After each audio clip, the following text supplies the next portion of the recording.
So, good morning, everyone. Victor, I share your hopes that thing doesn't tick up much more. So, why are we still talking about it after 23 versions?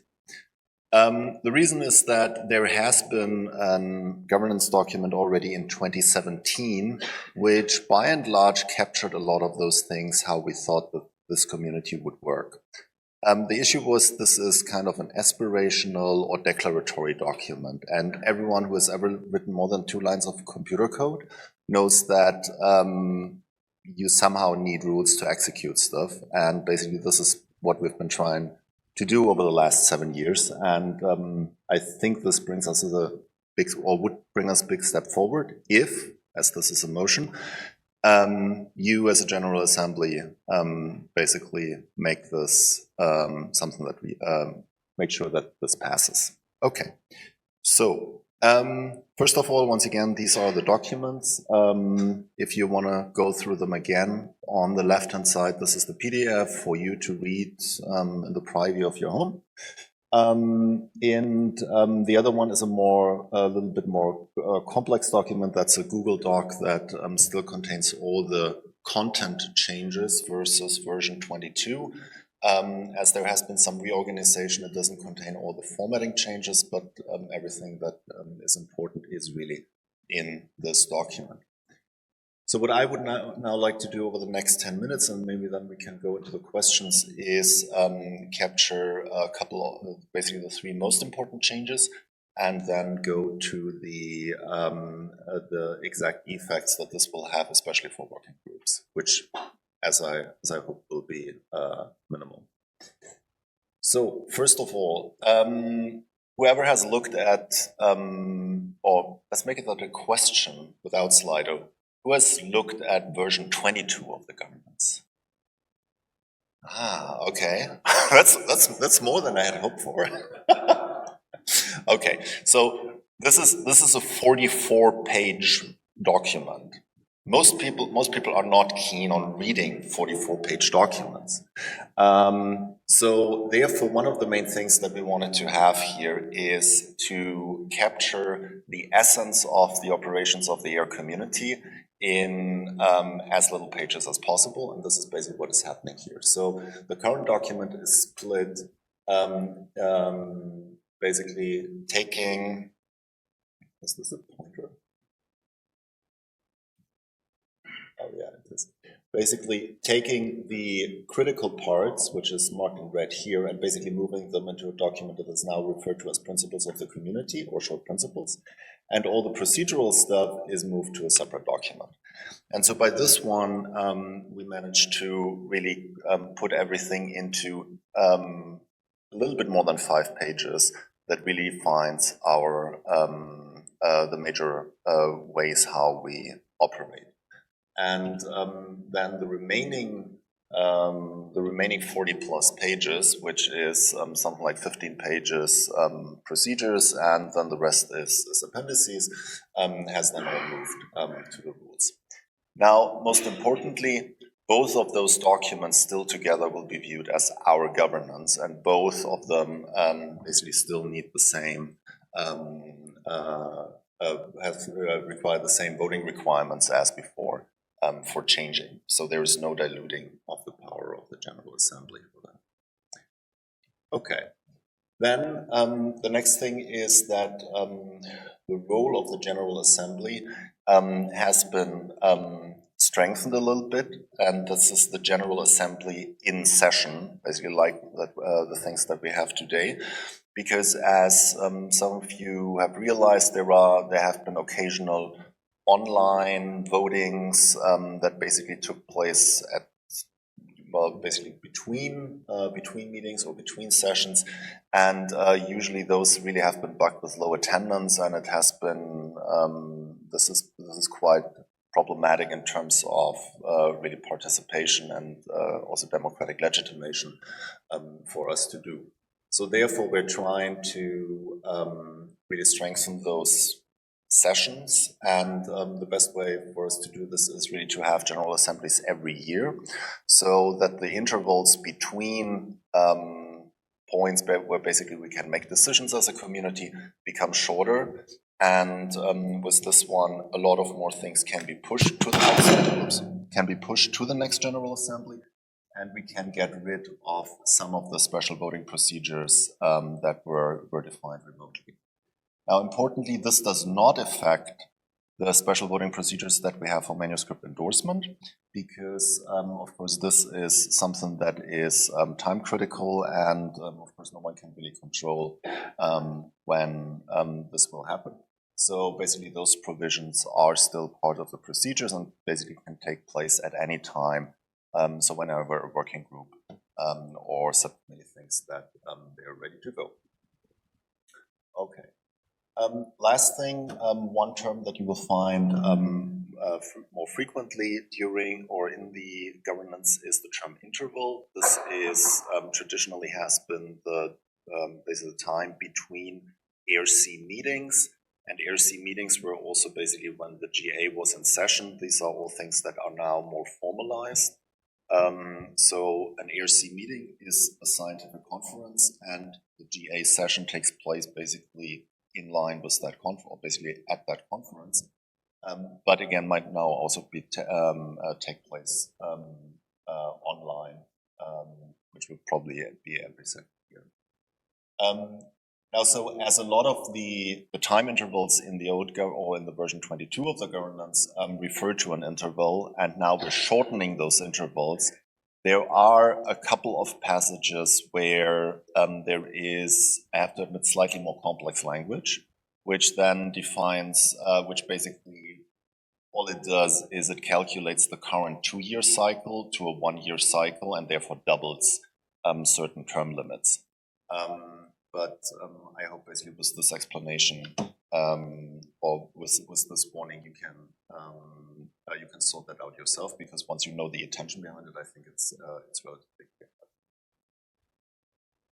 The other, and that's basically the last organizational change is that we did is that there are two things that or two entities within the AIRR community that we now define as organs, because for various reasons the AIRR community just doesn't exist without them as an organization. And so the first thing, of course, is the General Assembly, because that's basically our membership. And the second thing is the executive, because the executive serves as the anchor also as into TAPS. And so therefore, these two things are now defined as organs. And the working groups and SCs, plus two other entities that I will talk about in a minute, are now always referred to as organizational units, because we're also trying to streamline how these organizational units are organized. And so the organizational units, of course, none of these units is necessarily permanent. Of course, there will probably also be never an AIRR community without a meetings SC and not without a comms SC. But technically, those ones could be changed in the because they're defined in the procedures. We are also introducing two additional types of organizational units, which with which we're trying to really get a little better scope of which type of organizational unit is doing, because before we were really trying to only work with working groups and SCs, and then there were all these special regulations that this SC is not a real SC but has all these different requirements. And so now more or less an SC has one definition, and that applies to all SCs. And in addition, we now have review committees. Best example for that one would be AIRRC, because they do accept members or participants that are not members of the AIRR community, so from the outside. And of course, their work is also much more directed to the larger community than just being an internal unit of the AIRR community. And the second thing that we're introducing are task forces, which are really short-lived. The main purpose of task forces is that we have a vehicle to start certain activities that right now, of course, a working group can always do stuff that is within their mandate. You don't need to ask permission for that. You don't need to ask as a working group yourself to found a task force for this. The main reason for the task force, why the task force exists, is because there will be a notification to the larger community that this task force is starting up. So thereby allowing again recruitment of people who are interested in a certain topic. And so therefore we see that mainly as a vehicle if 2 or 3 working groups, for example, get together to work on something that is in general within their combined mandate, but not necessarily wasn't under active work before. And then also for exploratory purposes. So if you want to found a new working group and would like to do some work on that one, basically to create a motion like Victor and Justin did for the machine learning working group, then this would be the best vehicle to do this. Okay, so last slide. What does all of this mean for people in the working groups? First of all, and that's a very important thing. There is a distinction between a member and a participant. You're a member of the AIRR community basically if you applied for membership and that the membership has been granted. Okay, and you're paying your fees. We always had participants in the working groups because we want to be open and we would like that people can join our working groups without requiring them to be a member, which is completely reasonable because not everyone who is just interested in one working group necessarily wants to become a member of the whole community. I would really invite everyone to think about that step, but I think there are also good reasons not to do this. So the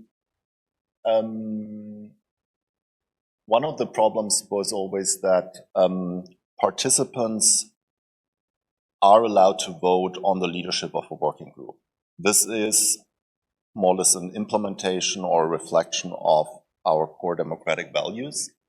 But of course, it leads to a problem: who is a participant? Because those people have voting rights, and those people, of course, also can stand for election.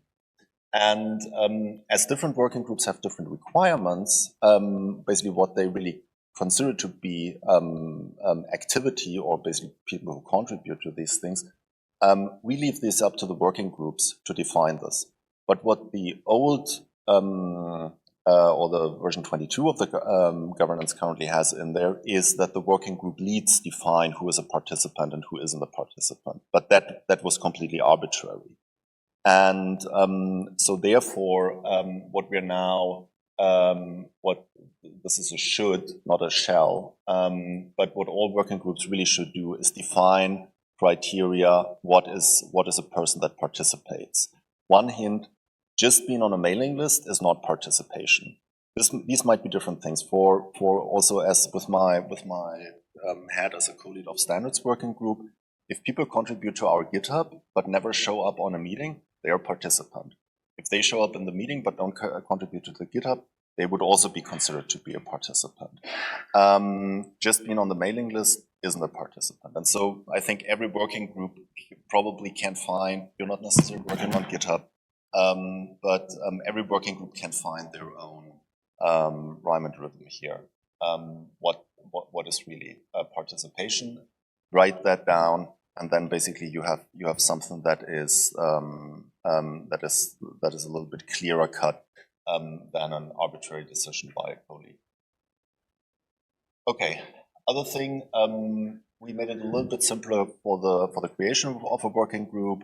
There was before that a requirement to get approval from the AIRR-C leadership, which is exec plus the co-leads.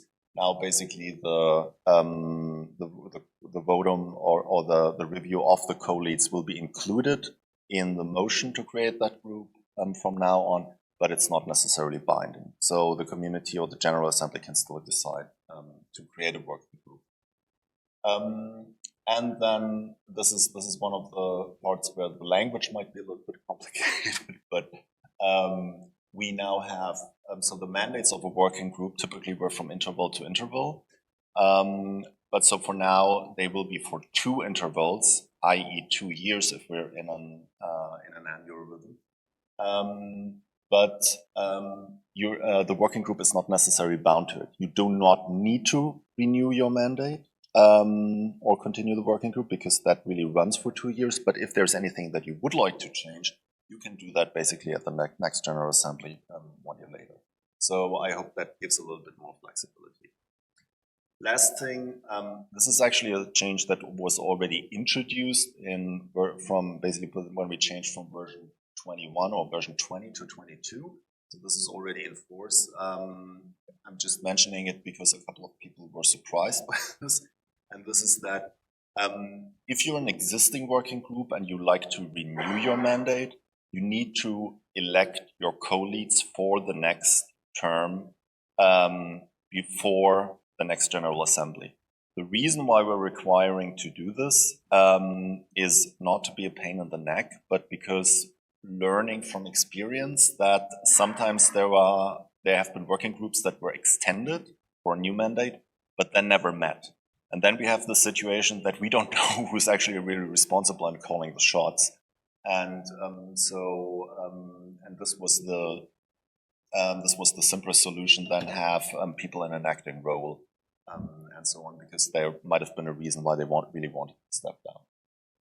Okay, so that's basically about it. If you have any questions, then I'm happy to go for Slido.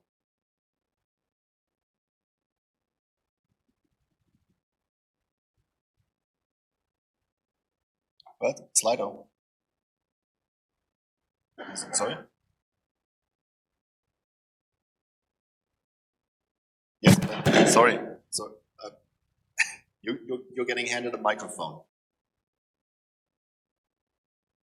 So I just want, whoa, this is loud.